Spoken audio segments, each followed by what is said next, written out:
കെപിസിസിയിലെ നേതൃമാറ്റ ചർച്ചകളിൽ കെ സുധാകരൻ അമർഷം. അധ്യക്ഷപദം വിട്ടു നൽകില്ല എന്ന വാശിയൊന്നും തനിക്കില്ല എന്ന് കെ സുധാകരൻ തുറന്നടിച്ചു.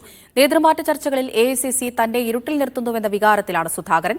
അതിനിടെ കെ സുധാകരന്റെ പരിമിതികൾ ഹൈക്കമാൻഡിന് മുന്നിൽ എണ്ണിപ്പറഞ്ഞ നേതാക്കൾ പിൻഗാമിയെ നിർദ്ദേശിക്കാതെ ഒളിച്ചുകളിച്ചു.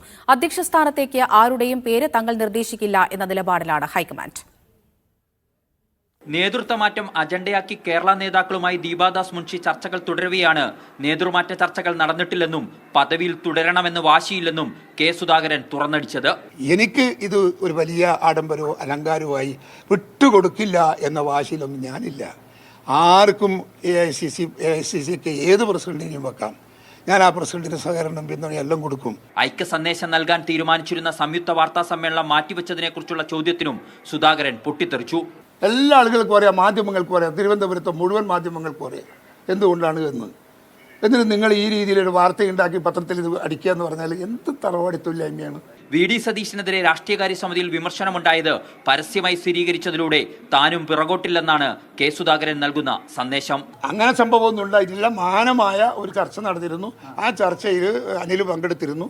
ഞാൻ അതിനകത്ത് വലിയ പാളിച്ചൊന്നും ഞാൻ കണ്ടിട്ടില്ല. ഞാനല്ല, ആ മീറ്റിംഗിൽ ഇരുന്ന ആർക്കും അങ്ങനെ തോന്നിയിട്ടില്ല. അതിനിടെ നേതൃമാറ്റത്തിൽ വ്യത്യസ്ത നിലപാടിലാണ് സംസ്ഥാന നേതാക്കൾ. മാറ്റം വേണമെങ്കിൽ പകരക്കാരനെ നിങ്ങൾ തന്നെ നിർദ്ദേശിക്കൂ എന്ന നിലപാട് ദീപാദാസ് മുൻഷി എടുത്തതോടെ സുധാകരനെ എതിർക്കുന്നവരും വെട്ടിലായി. ഏതു നടപടിയും സുധാകരനെ വിശ്വാസത്തിലെടുത്ത് വേണം നടപ്പിലാക്കാൻ എന്ന നിലപാടാണ് ദീപാദാസ് മുൻഷിയുമായുള്ള കൂടിക്കാഴ്ചയിൽ രമേശ് ചെന്നിത്തല എടുത്തത്.